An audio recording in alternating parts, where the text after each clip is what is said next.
Sigamos con las preguntas. For example, a couple who cannot conceive a baby Tiene la pregunta sobre una pareja que no puede tener un bebé, and chooses to adopt. escoge para adoptar. So will that be karmic for them? ¿Eso sería kármico para ellos? Esa es la pregunta. Yes, and the other part of the same question, if a couple, normal couple, chooses to conceive, especially for this couple who is in need, will there be karma for them? Y por otra parte, si hay una pareja que decide a concebir un bebé, especialmente para otra pareja, ¿esto sería kármico, planear de esta forma? O sea, un matrimonio, tienen un bebé y se lo regalan a otra pareja. Sí, y lo hace especialmente para esa pareja. Ajá. Ok. Bueno, vamos a contestar la primera pregunta. Cuando se presentan casos de infertilidad, ya sea en el hombre o en la mujer, eso, lamentándolo mucho, tengo que decir que es un karma que esa pareja, ese hombre o esa mujer, están pagando. Porque tener infertilidad significa que no se ha respetado a la fuerza sexual y hemos abusado de ella. En consecuencia, pues en la próxima existencia, el ser y la gran ley quitan la posibilidad a esa persona de poder tener la gracia, la alegría de tener un hijo o una hija, porque han hecho diabluras contra el Espíritu Santo.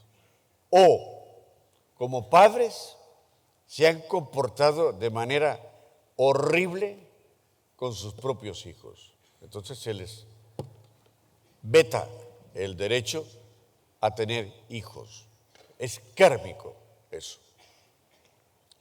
La otra pregunta. Tener la idea de concebir un hijo o la idea preconcebida de tener un hijo para luego dárselo a otra pareja. Eso también es kármico, porque eso significa jugar al yo-yo con el Espíritu Santo, ¿no? ¿Sabéis ese aparatito de jugar, ¿no? El yo-yo. Pues bueno, cuando hacemos esas tonterías, eso lo anota nuestro Caón interior, y eso es burlarnos del Espíritu Santo y su gracia y su obra, porque es como que nosotros fabricamos un pan en un horno y se lo damos al vecino.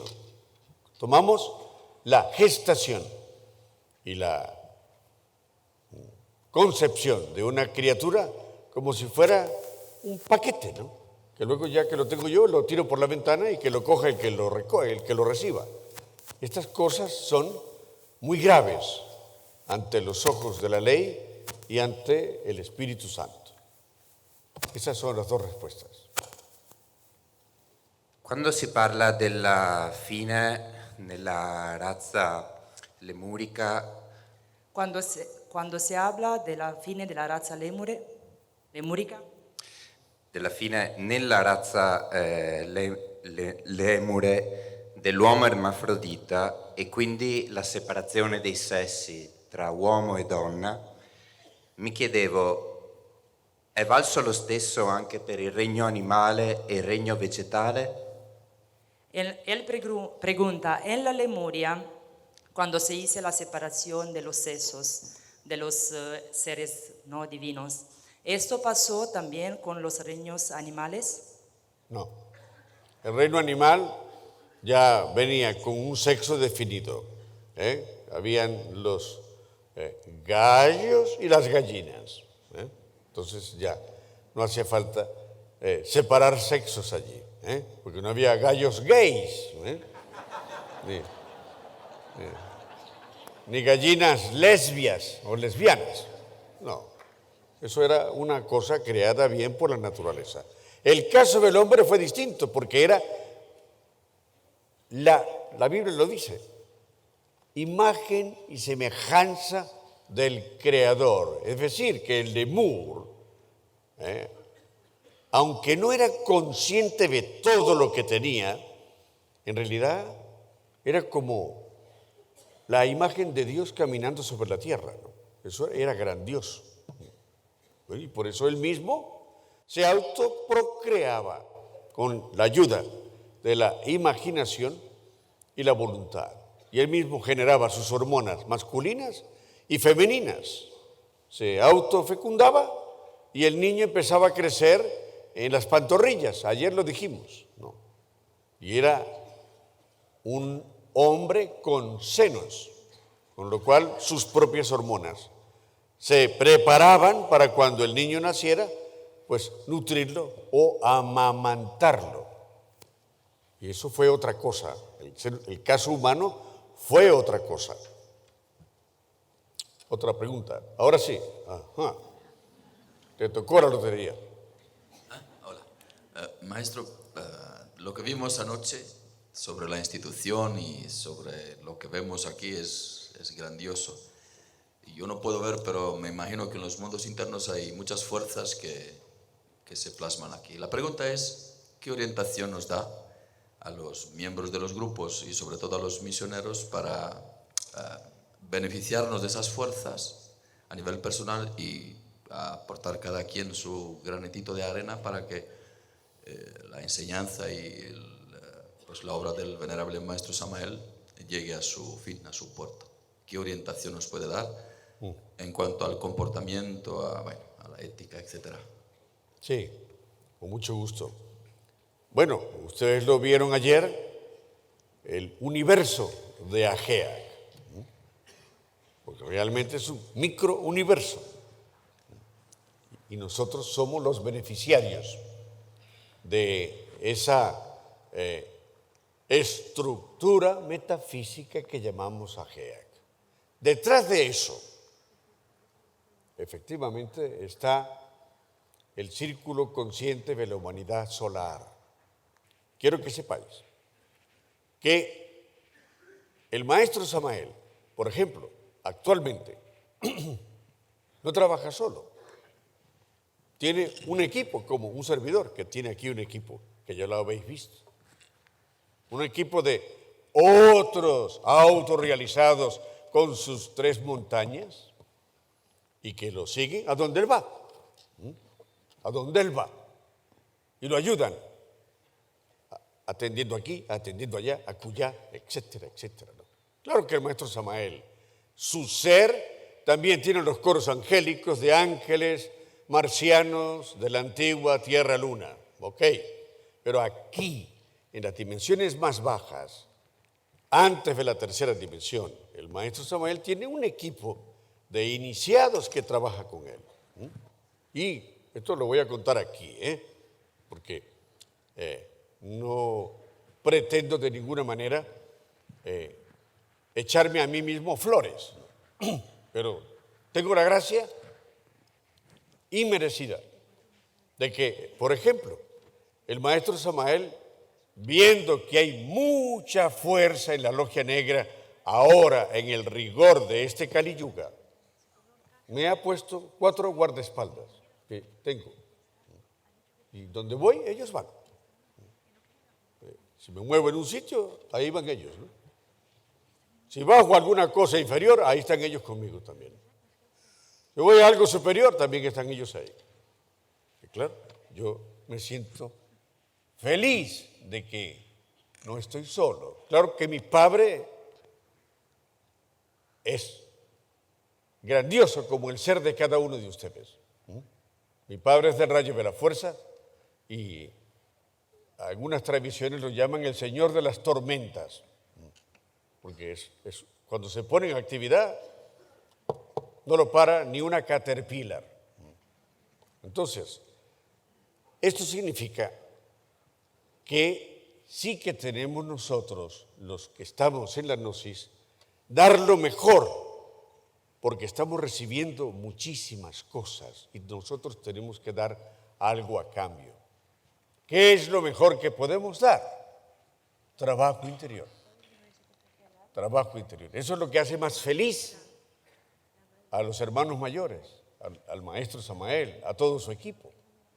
Si hay una cosa que hace feliz a un maestro es ver que un discípulo se enderezó y que empieza a marchar. Ustedes no tienen idea de la felicidad que eso produce. Yo tenía una cosa que me carcomía por dentro de tristeza, ¿no? Porque los hermanos de Guamúchil que finalmente han podido venir al Congreso son almas con las que he compartido cosas muy hermosas en otras existencias. Y cuando estuve allí, francamente, yo no quería irme de misión a ningún otro lugar. Me quería quedar toda la vida allí, pero claro, yo sabía que no lo podía hacer.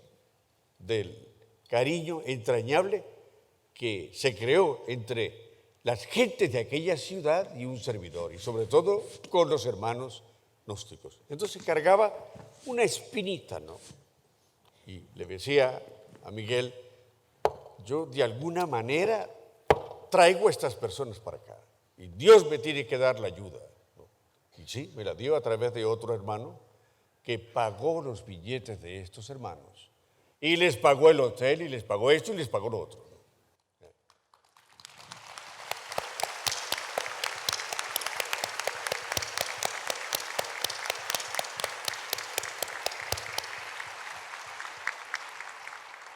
Cuando supe que ya tenía los billetes y que iban a venir, bueno, yo no cabía dentro de mí mismo. Era como si hubiera resucitado mi madre de entre los muertos, de la alegría profunda que tuve dentro de mí.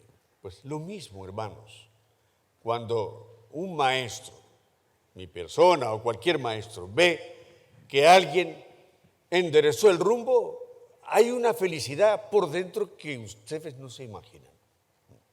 Es una cosa que llena de euforia interior a los iniciados, porque cuando se es un verdadero iniciado, se quiere la felicidad de los demás, nada más. No se quiere poderes ni riquezas, se quiere la alegría de los demás. Y eso llena mucho, eso llena muchísimo el corazón. Entonces, claro, eso que tú acabas de decir, mi respuesta es hacer mucho trabajo interior para compensar esas dádivas. Otra pregunta. Muchas veces el maestro Samael y tu persona habéis mencionado la necesidad urgente de hacer un refinamiento psicológico para que dé resultado el trabajo en la alquimia y para que uno vaya despertando conciencia. ¿Podrías, por favor, explicarnos qué significa el trabajo psicológico? ¿Qué significa el refinamiento psicológico que se exige para que las aguas vayan pasando por las diferentes tonalidades de color y den el fruto del despertar del fuego? Por favor, gracias. Con muchísimo gusto. Muy buena la pregunta. Esto lo decimos constantemente en los mensajes semanales que os mando. La necesidad de refinarnos en todos los sentidos, en los pensamientos, en los sentimientos y en los actos. Cada pensamiento nuestro hay que procurar que sea refinado, superior. Cada sentimiento hay que refinarlo. Esos sentimientos que a veces nos invaden a causa de los agregados psicológicos, de resentimiento hacia los demás, de menosprecio hacia nuestros hermanos, gnósticos o no gnósticos, sentimientos de venganza, rencores, eso tiene que desaparecer. Hasta que una persona no refina sus emociones, sus sentimientos, sus pensamientos y sus actos, las aguas alquímicas permanecen negras, estancadas, porque lo que hace que esas aguas alquímicas se vuelvan blancas y luego se tornen amarillas, para que entonces reciban el fuego del Espíritu Santo, es el esfuerzo que hayamos hecho por refinarnos en todos los sentidos. Sobre todo, a la hora de nosotros entrar en el templo de Vulcano, los que saben de el Tantra Yoga saben de qué estoy hablando. A la hora de entrar en el templo de Vulcano, tiene que haber, claro está, amor, eso es obvio, ¿no? Y tiene que haber atracción sexual, normal. Pero nosotros tenemos que darle a esas dos cosas la salsa del cariño, la salsa de la ternura, de la dulzura. Cuando eso se mezcla con el arte, por eso se llama arte transmutatorio, opera el milagro del cambio de las aguas. Y la Divina Madre fecunda esas aguas porque están preparadas para recibir el azufre filosófico, el fuego del Espíritu Santo. Entonces, esto tiene que quedar muy claro, porque no basta con tener la clave suprema, que es el arcano A, Z, F. No basta con eso, porque ¿qué hace un bruto con una clave que no sabe usar? Es como aquel que tuviera una caja de caudales donde la gente guarda joyas y dineros y cosas, y le damos la clave para abrirla. Pero si es un bruto, ahí estará, no la va a abrir, porque esas cajas funcionan con un clic que dice ya está abierta o no está abierta. Y el bruto pues no va a escuchar, va a estar moviendo ahí, tragado por la codicia de tener los diamantes o lo que esté allí metido. Y no va a tener la paciencia de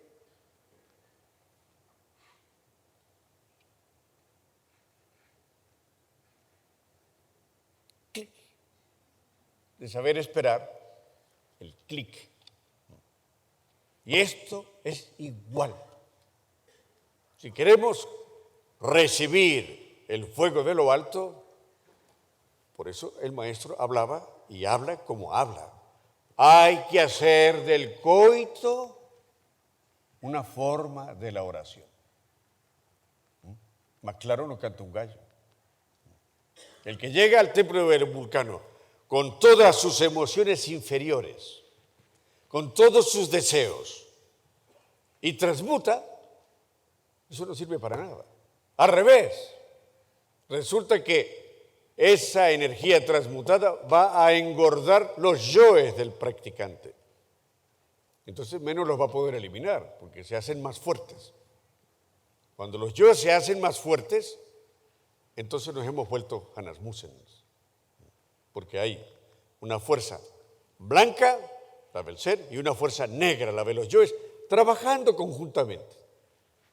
Y el destino de los Hanasmusens es muy triste, tienen que involucionar. Se les considera abortos espirituales, abortos espirituales. Por eso la tabla de esmeralda del famoso Hermes Trismegisto decía: haz este trabajo con gran industria, separarás las aguas superiores de las inferiores y las inferiores de las superiores. El viento llevó en su vientre a la piedra, se dice, ¿no? El sol es su padre, la luna es su madre. Sube de la tierra al cielo, baja del cielo a la tierra.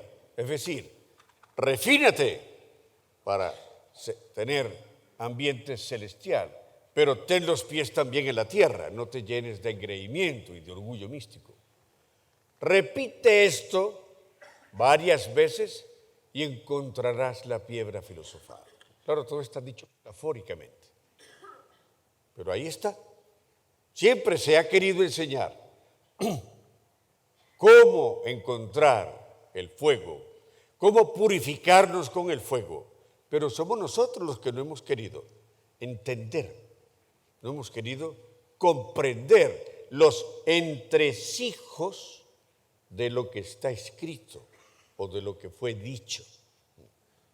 Y en tiempos antiguos, esta clave, pocos la conocían.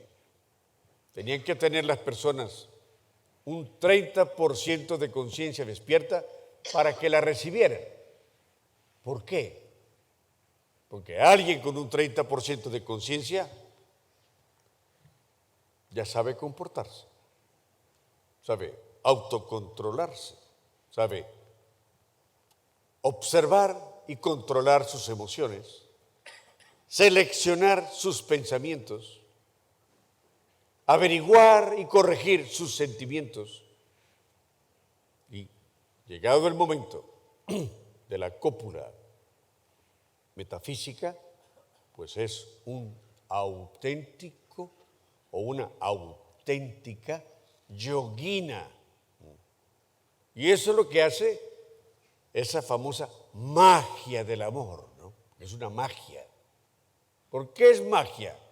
Porque lo que nosotros pedimos durante ese trance se cristaliza, inclusive cosas materiales. Yo lo he vivido. Voy a decirles, cuando mi persona andaba por allí, por los países, haciendo misión, en más de una ocasión, en un trabajo alquímico, pedí al Espíritu Santo el milagro de curar a mi madre, que sabía yo que estaba enferma. Y lo suplicaba en el nombre de Cristo, por la fuerza de Cristo, por la caridad universal. 2 o 3 veces lo pedía. Después llamaba a mi madre, pasados unos días, 15, 20 días. Hola, ¿qué tal, mamá? ¿Cómo estás? Estoy bien, hijo. No sé qué ha pasado. Pues se me han ido todos los males.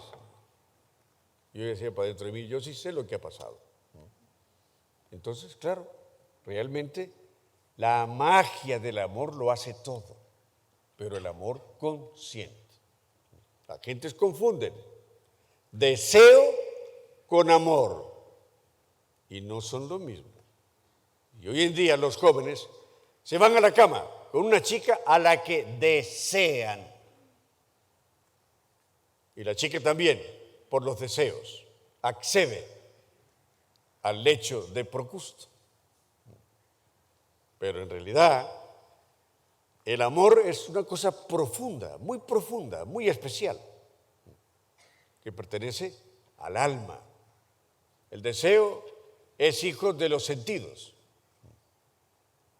Y los sentidos están controlados por los yoes.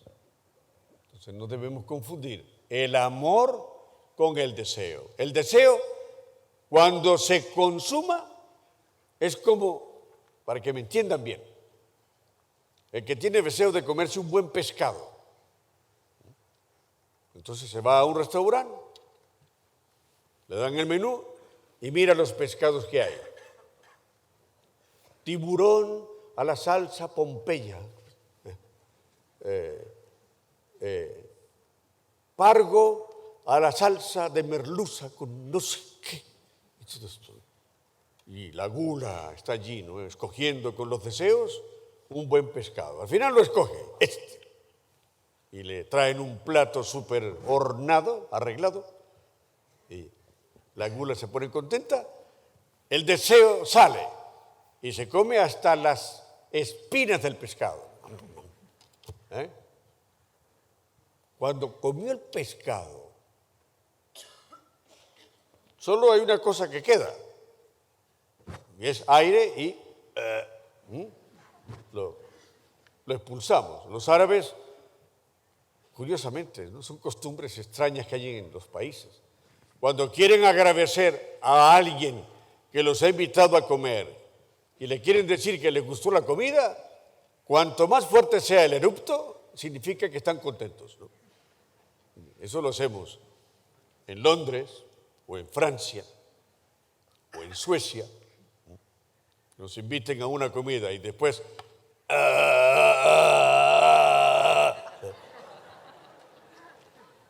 gente no nos van a decir nada, pero sí van a decir, este tío es un bruto de cuidado, ¿no? Pero son costumbres, ¿no? Son costumbres. Entonces, claro, hay que diferenciar entre los deseos y lo que pertenece a la esfera del amor. Eso es muy bonito. Cuando hay amor, ayer lo dije, las tonterías que suceden a veces en el hogar, en la pareja, no le demos importancia porque son cosas del momento. Pero cuando el yo es el que siempre está presente en nuestra vida y en nuestro cuerpo y en nuestra psiquis, pues de una pulga hace un caballo. De una tontería hace un problemazo. Un problemazo. Si un día la mujer, yo sé que me estoy saliendo del tema, pero un día la mujer se levanta y el hombre también. Pero el hombre siempre ha tenido la costumbre, porque le nacía, de levantarse y pegarle un beso a su mujer, ¿no? Okay. Si una mañana, porque le duele la barriga o porque no durmió bien, el hombre no lo hace, entonces la mujer ya tiene la cara larga, ¿no?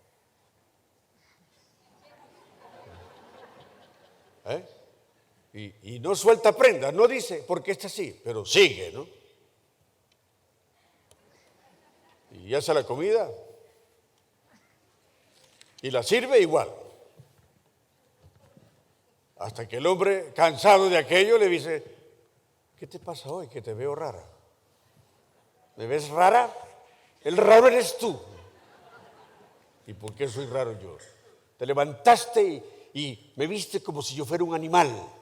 No, yo nunca te veo como animal. ¿Qué dices tú? No me vengas con excusas. Yo sé que me estás perdiendo el amor. Y de aquello arma una historia.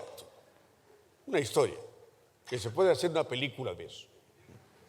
¿Y por qué nos amargamos nosotros la vida de esa manera? ¿Por qué nos gusta amargarnos la vida con esas estupideces?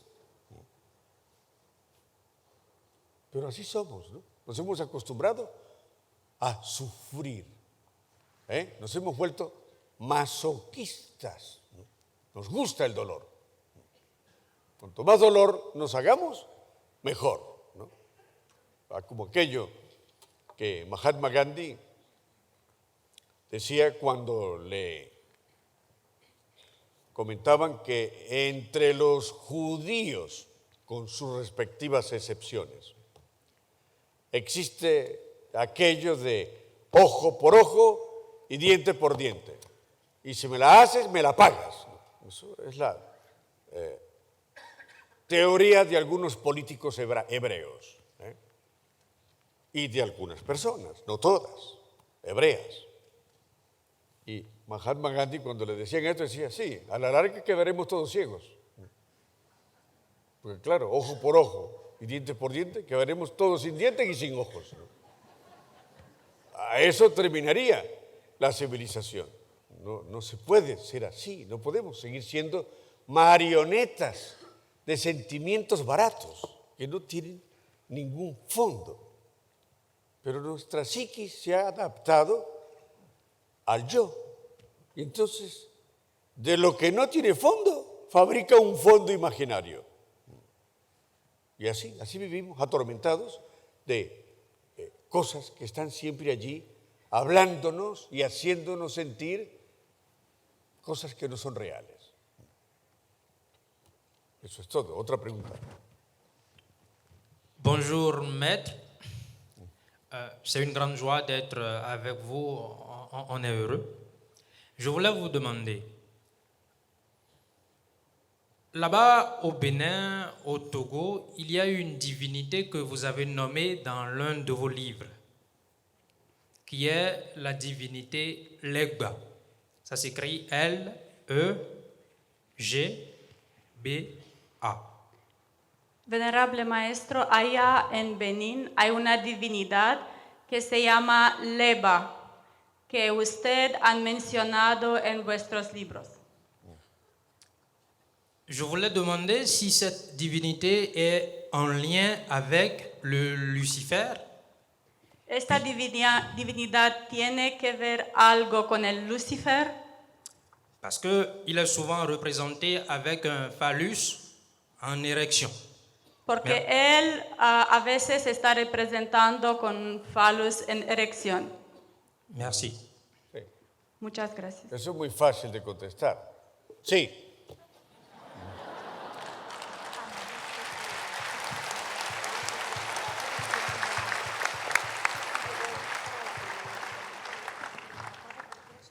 Otra pregunta, aquí, de Puskás, aquí. I would like you to explain a little bit about how the self-love works in ourselves and how to confront it, to make it less strong, so that we can go on in the inner work. Buen día, maestro. Quería preguntar sobre el amor propio. Ajá. Sí, y cómo trabajar con el amor propio. ¿Me repiten, por favor, otra vez? How the self-love works in ourselves, because it's part of every I. Cómo el amor propio trabaja en nosotros mismos. Porque está contenido en todos los yoes. Sí. And how we can work on it so it gets less strong. En cómo podemos trabajarlo para hacerlo menos fuerte. Muy bien. Esa pregunta está muy buena. Miren, hay dos ingredientes que están en la base de todos los agregados psicológicos de los 7 pecados capitales. El miedo y el amor propio. Están en la base de todos los yoes. Lujuria, gula, lo que queráis. Entonces, estos agregados de amor propio son un verdadero problema, porque el amor propio es la causa de que sintamos constantemente las reacciones de los demás como ofendiéndonos a nosotros, y eso es el amor propio. Entonces, ¿cuál es la base del amor propio? La autoimportancia. Cuando uno trabaja la autoimportancia y sabe que llegará un día en que se va a morir y un montón de gusanos nos van a comer las carnes, entrarán por la nariz, saldrán por el oído, y al final nos quedaremos hechos unos esqueletos y al final nos convertiremos en cenizas. Cuando llegamos a la conclusión de que todo lo que nos pasa en la vida, a excepción del Padre, es pasajero, es maya, ilusión, dicen los hindúes. Cuando llegamos a comprender eso bien, entonces no le damos fuerza al amor propio. Y entonces, lo que los demás piensen, digan o hagan en contra de nosotros, por aquí entra y por aquí sale. Porque nosotros sabemos lo que somos. ¿Y qué somos? Un saco de fantasmas que camina, que va a trabajar, que come, pero es un saco de fantasmas. El problema está en que nosotros nos supraestimamos demasiado, porque nos ilusionamos con el cuerpo físico que nos han dado, por ejemplo. Nos ilusionamos con un poder que la Divina Madre nos ha querido regalar. Nos llenamos de fantasía, la psiquis, cuando nos graduamos en una profesión. Entonces sabemos que de ahora en adelante nos van a llamar doctor.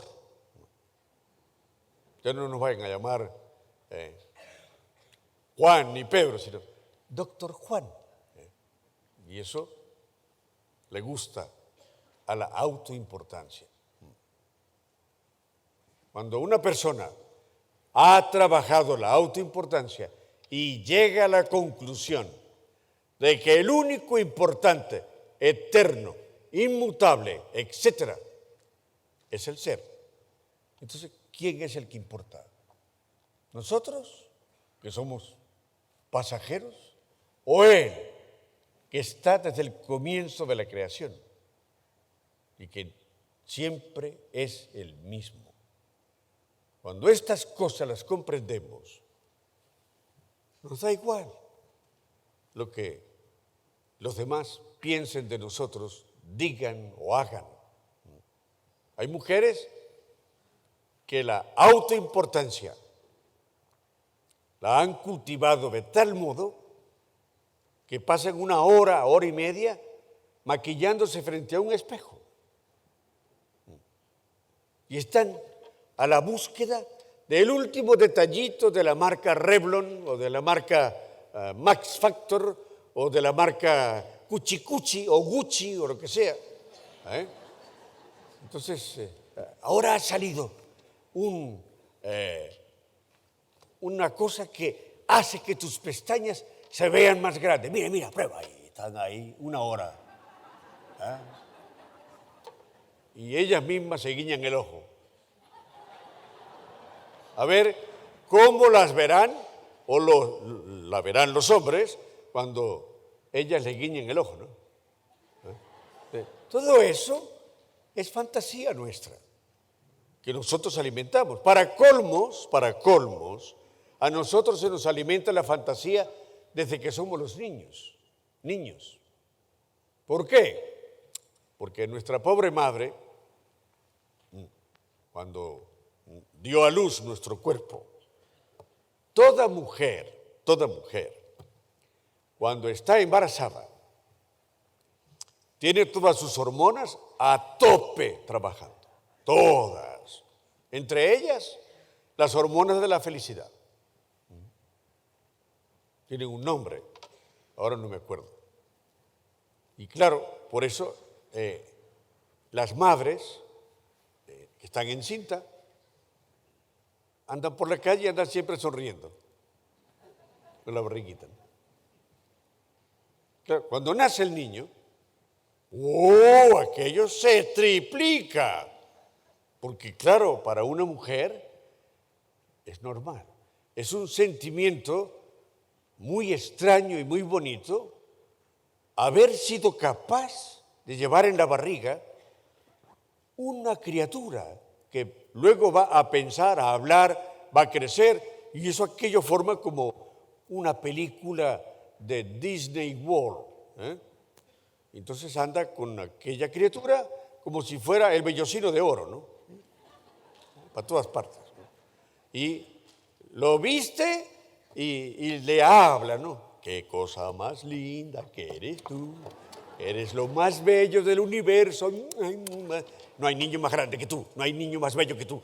Y cuando va creciendo, tú eres el más inteligente de la clase. No le hagas caso a los bobos que te dicen cabezón, no le hagas caso, ¿no? Porque si no y claro, así es como nos criaron. Nos criaron haciéndonos sentir reyes del universo. Pero la realidad de la vida nos enseña luego que somos esclavos del universo. Y eso sucede tanto en hombres como en mujeres. Hoy el amor propio ha crecido tanto que los hombres ahora quieren ser metroman. Hasta se inventan terminuchos, ¿no? Metroman. ¿Qué es un metroman? Supuestamente es un individuo que tiene medidas exactas. Tiene el cráneo de tal forma, la distancia entre un ojo y otro perfecta, la boca muy masculina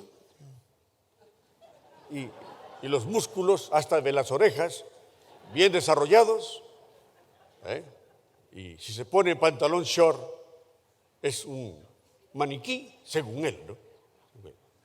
Y esto se le da publicidad. Boris Becker, o quién sabe quién, Metro Man de Suecia, o el que era esposo o es esposo todavía de una de las chicas que formaban un grupo musical. Es Metro Man. Los demás somos imbéciles y garabatos, pero él es Metro Man. Y así también entre las mujeres, pues cada mujer quiere ser Wonder Man, la Mujer Maravilla. Entonces, claro, cada detalle de su vida lo cuida como si fuera a recibir la visita de Dios al día siguiente. Entonces, tiene que combinar la pintura de las uñas con el color de los dientes y con el color de los ojos, con las uñas de los pies, ¿no? Y con los pendientes, ¿no? Los dientes tienen que ir con los pendientes, las uñas también. Todo eso es la autoimportancia. Y de eso hemos hecho nosotros un trono. Y claro, por eso cuando alguien, por molestarla, o porque le tiene rabia o envidia, le dice: tú te creerás muy bonita, pero eres más fea que el hambre. Eso ha sido una blasfemia, ¿no? Y esa mujer se hunde en una depresión. Antes le ha dicho un rosario de conjuraciones malignas o malas palabras, ¿no? Se hunde, se encierra en su cuarto, no quiere salir más, no quiere ver las amigas, ni que la llamen por teléfono. Está hundida, ¿no? Por una palabrita, una palabrita. Los demás nos gobiernan con una palabra que pronuncian. Qué pobres somos, ¿no? Qué pobres somos. Entonces, claro, así no se puede vivir.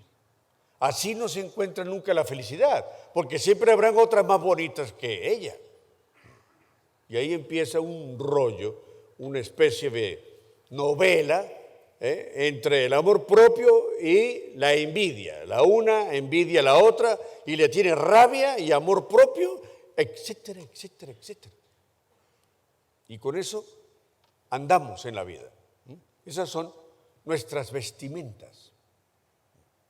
Vestimentas horribles, vestimentas psíquicas desagradables. Y no nos importa andar así, y eso es lo más grave. Nacemos, crecemos, nos desarrollamos, morimos de la cuna a la tumba, genio y figura hasta la sepultura. Y eso es grave. Eso significa que no valoramos la existencia y las cosas que realmente tienen valor. ¿Por qué se nos dio este cuerpo físico? ¿Para qué? El ser no nos ha dado este cuerpo físico para que nos hagamos ingenieros o astronautas o barrenderos. No, el ser nos lo dio para una sola cosa, para que nos autoconozcamos. Nada más. Al ser solo le interesa que nos autoconozcamos. Si nos autoconocemos, terminaremos ¿en dónde? Terminaremos conociéndolo a Él. Y eso en el fondo es lo que Él quiere. Que el Hijo vuelva a reconocer al Padre. Eso es lo único que Él quiere. Y para eso nos dio ese vehículo físico que nuestra pobre madre tuvo que cargar como un bulto pesado dentro de ella hasta que por fin sale para afuera y empezamos nosotros el carrusel de nuestra existencia. Esto, mis hermanos, hay que meditar en estas cosas.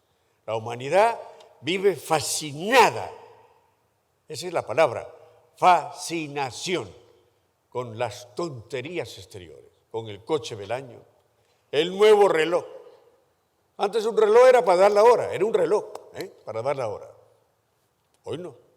Hoy el reloj es una computadora y es un teléfono. Teléfono. Y una cosa para ver mensajes y una cosa para ver una película. Pero bueno, entonces ¿en qué quedamos? ¿Queremos ver una película?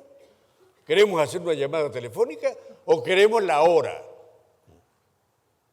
Pero a nosotros se nos engaña diciéndonos que eso es progreso, que eso es fabuloso, que al final tocaremos el cielo con el dedo. Pero eso es ridículo, eso no va a pasar. Eso son cosas para aumentar nuestra fascinación hacia la vida. Y entonces buscamos trabajos que nos destruyen porque son de 14 horas diarias o 17 horas diarias y luego dormimos solo 4 horas para juntar dinero para comprar estas estupideces. Y luego nos quejamos de que tenemos 35 años, pero ya estamos que no podemos con el cuerpo, ¿no? Nos duele todo. Desarrollamos fibromialgia, se nos bajan las plaquetas por el exceso de cansancio, se nos bajan las defensas, cogemos todas las gripes que existen y terminamos muriendo prematuramente por una carrera hacia la estupidez, y eso no tiene sentido lógico. Nuestra vida hay que aprovecharla, no para tonterías o estupideces, sino para descifrar o misterio do ser, dice nuestro eslogan. Para eso estamos aquí, descifrando los misterios do ser. Según qué región de Brasil, eso tiene varias tonalidades, ¿no? Descifrando o misterio do ser, esa es una. Y así, los paulistas tienen otra y los de la zona del norte tienen otra. Es lo mismo, pero tiene su forma cantarina de decirse. Otra pregunta. Chiedo per favore se puoi parlare del benedetto Logos Melchisedec. Pido por favor, Del maestro, pido por favor, si es posible hablarnos del tercer Logos. Logos Melchisedec. Del Logos Melchisedec. Della sua capacità di essere collegato De sus capacidades de ser colegado alle grandi energie superiori e di come a las energías superiores interviene nella decisione di creare un y cómo misionario. va a intervenir en la decisión de hacer un misionero. Muchas gracias, maestros. Muchas gracias por la pregunta. Es muy interesante esa pregunta. Ustedes saben que cada mundo tiene una inteligencia que lo controla. Es un logos, un cosmocrator. La luna tiene a Gabriel, Venus tiene a Uriel, etcétera, etcétera, etcétera. Nuestro mundillo es un mundo hermoso, pero nosotros somos los no hermosos. Tiene su logos y es un gran ser. Se llama Melquisedec. Se menciona en las Sagradas Escrituras y dicen que no se conoce su origen, ni su padre ni su madre, y que de pronto aparece y de pronto desaparece. Hay infinidad de narraciones en las zonas de la India, del Tíbet, en las zonas de la Asia, etcétera, el continente lejano, de haber visto a Melquisedec, que va siempre precedido por una corte de goros, se les llama goros. Los goros son los servidores de Melquisedec. Melquisedec recibió a Abraham después de que Abraham derrotó a los reyes de Sodoma y Gomorra. Y dicen que le dio la santa unción Melquisedec a Abraham. Y Abraham le pagó unos diezmos a Melquisedec. ¿Por qué le pagó unos diezmos? Porque Melquisedec lo ayudó en su titánica tarea. Entonces, cada logos tiene que ser receptor de las energías que vienen del teomegalogos para ese planeta. Con lo cual está al tanto de todas las energías que van a llegar a su mundo. Todo logos sabe si un asteroide va a chocar con su mundo y él toma medidas con la gran ley y con el teomegalogos para desviar ese asteroide. Y como regente de ese mundo, en nuestro caso, por ejemplo, Melquisedec sabe perfectamente quiénes, hombres o mujeres, se dedican al servicio de Dios, al servicio de divulgar las cosas de la divinidad. Por eso, según la tradición hermética, cuando un hombre decide dedicar su vida a Dios, se le llama sacerdote de Dios según la orden de Melquisedec. Porque Melquisedec pone un ojo en ese o en esa. Cuando se violan los juramentos que en el ejercicio de esa vocación divinal ha hecho una persona, Melquisedec toma cuenta de ello. Y Melquisedec pasa una comunicación a los arcontes del destino y le dice, este sujeto está profanando lo divino y yo, como logos de la tierra, no lo acepto. Echadlo al fuego del infierno. Y él, en lugar de abogar por nosotros, tranza con la ley nuestra propia paliza. De la misma manera, en forma contraria, él sabe cuando un sacerdote auténtico, que nunca pierde sus energías, que hace su trabajo psicológico, ha recibido una iniciación. Ninguna iniciación se da a ninguna alma sin el permiso de Melquisedec. Él da su aprobación con su sello. Entonces, no es cualquier cosa Melquisedec. Los goros que le sirven son discípulos.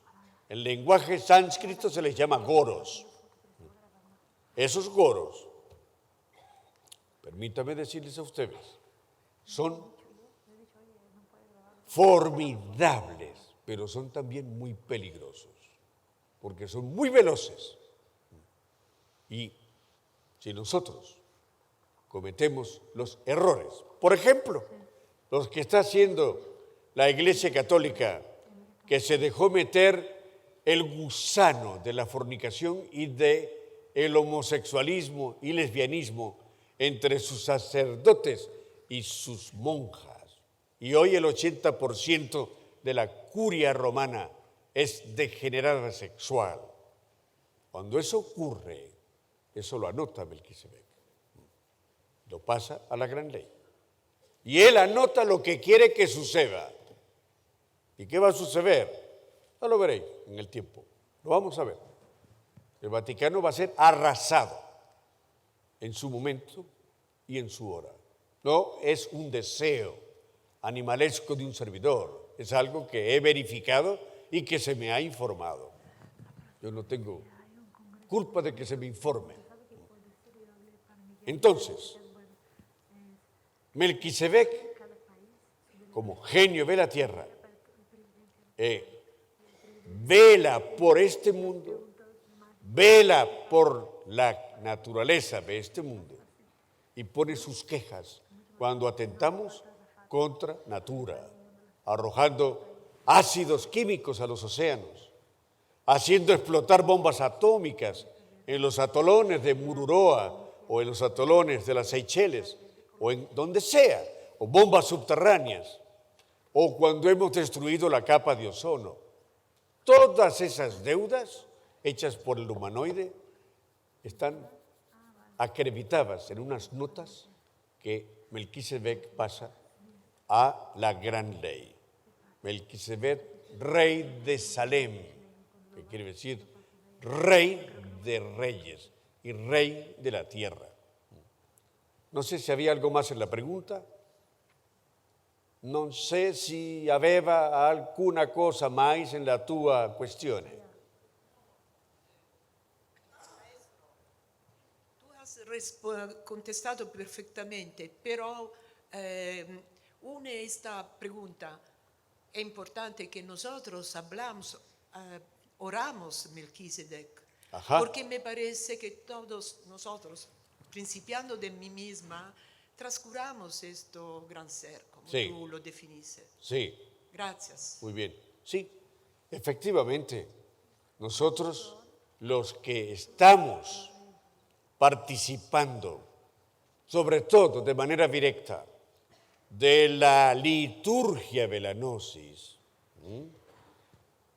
y muchas veces la llevamos nosotros a la práctica, todos me están entendiendo, pues necesitamos ponernos en manos de Melquisedec, orarle a él y pedirle que por favor nos encarrile nuestra alma, no nos permita desviarnos del camino secreto. Y él lo hace. Hace poco, tengo que decirles que este ser tiene la capacidad de aparecer y desaparecer. Así es él. En los mundos internos asistí a una reunión. Misteriosamente allí habían gnósticos de todas las siglas, ahí reunidos.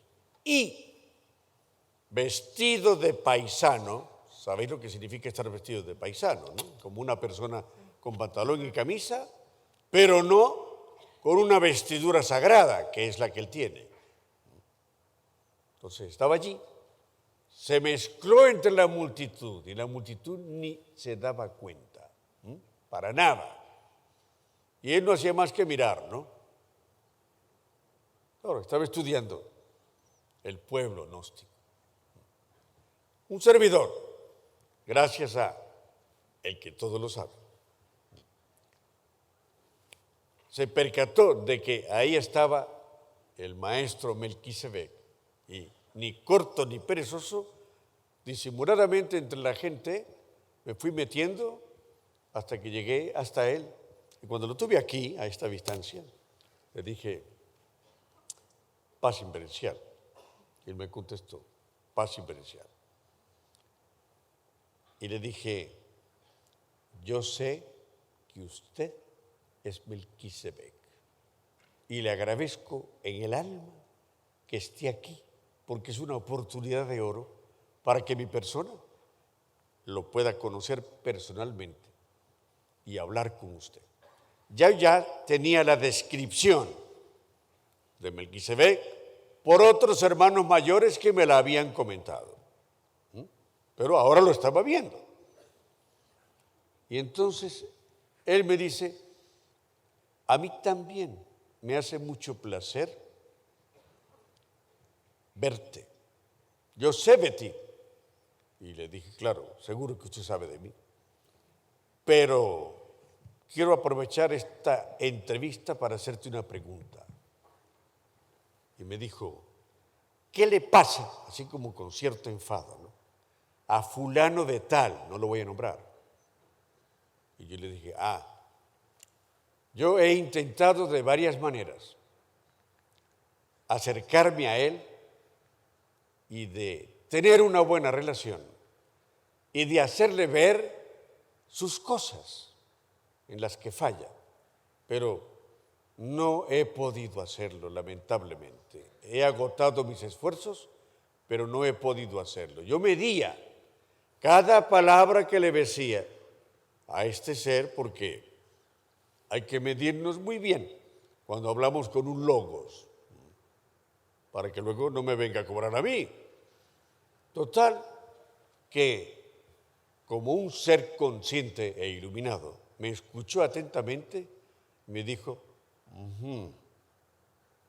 muy bien, gracias. Y le dije, no, el placer es mío, muchas gracias por escucharme. Y le dije, quiero que sepa que nosotros seguimos al maestro Samael. ¿Ya usted lo sabe? Sí, lo sé. Quiero que sepa que nosotros constituimos una institución que se llama GEAC. También lo sé. Y queremos decirle que estamos profundamente agradecidos de que usted ayuda al Avatara de Acuario, al maestro Samael, a realizar su labor en nuestro planeta. De nada.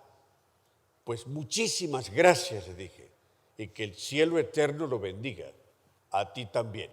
Era corto de palabras, ¿no? Solo eran frases cortas. Y le dije, bueno, pues, ¿me puede dar su bendición? Sí. El Padre, el Hijo y el Espíritu Santo te bendigan. Muchas gracias. Y en un segundo, ya estaba en otro lugar, pero había salido como un rayo, ya no estaba conmigo, estaba en otro lugar, en otro ángulo de aquella inmensa reunión de hermanos gnósticos.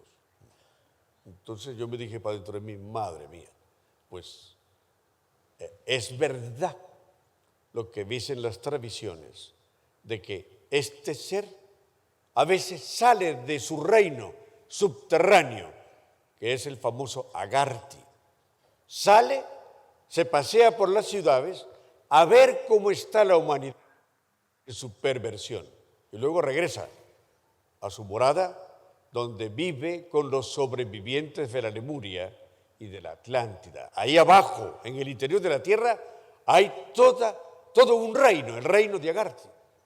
Hay un sol, misteriosamente, que ilumina ese lugar. No me pregunten cómo hace nuestro planeta para que entre la luz de un sol allí, en la zona subterránea.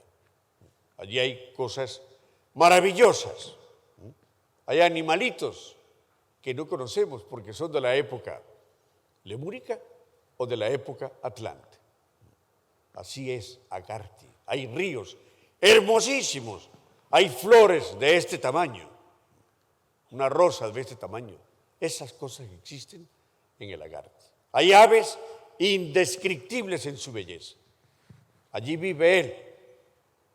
Pero no se queda allí, dormido en los laureles. Siempre está moviéndose aquí, allá, acullá.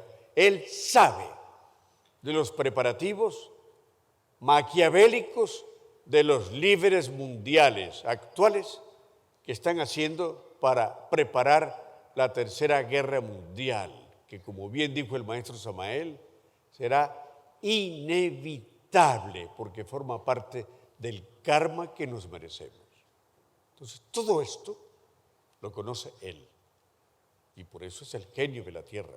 Y nosotros deberíamos de tener la costumbre de orarle a este gran ser y pedirle personalmente asistencia espiritual, orientación espiritual. Antes de venir a este congreso, hice en mi casa la lectura de los pozos del café. Sabéis que eso existe, ¿no? Es una tradición que hay mucho en Turquía, en Grecia, en algunos lugares de Arabia, que uno bebe el café, un café cargado.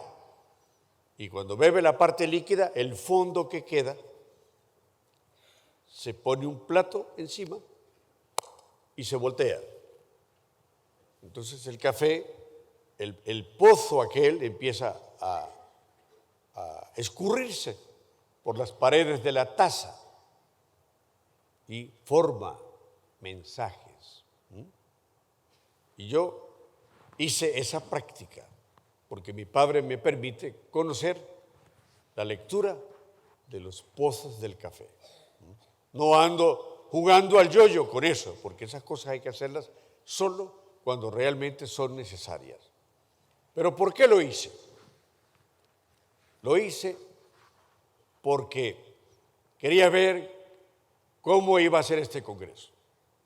Entonces, mientras tomaba el café, hay que pensar en algo, que es lo que nos interesa. Yo pensaba, ¿cómo será este congreso? ¿Cuánta gente irá a venir? ¿Cómo se va a desarrollar? Hasta que terminé y luego lo volteé. Esperé unos 10 minutos, luego levanté la taza. ¿Qué había en la taza? La taza estaba negra, pero llena de pequeños fuegos, ¿no? Fuegos, pero cientos, ¿no? Yo dije, estas son las almas que van a venir. Muchas, aquello estaba lleno, ¿no? Y en el centro de la taza, allá en un rincón, ¿quién estaba ahí? Melquisedec, con su turbante, ¿no? Estaba ahí, como en una foto. Y dije, triunfo asegurado, porque donde Melquisedec mete la mano, no hay nadie que pueda con eso. Y me llenó de mucha alegría.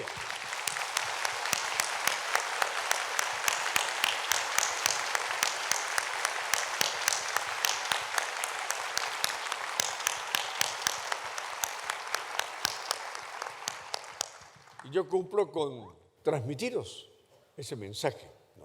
Es interesante poder leer en las señales de la naturaleza cosas y cosas que el Padre siempre nos quiere mostrar. Bueno, ahora sí, es verdad que llegó la hora de la comida. Entonces, todo el mundo a comer.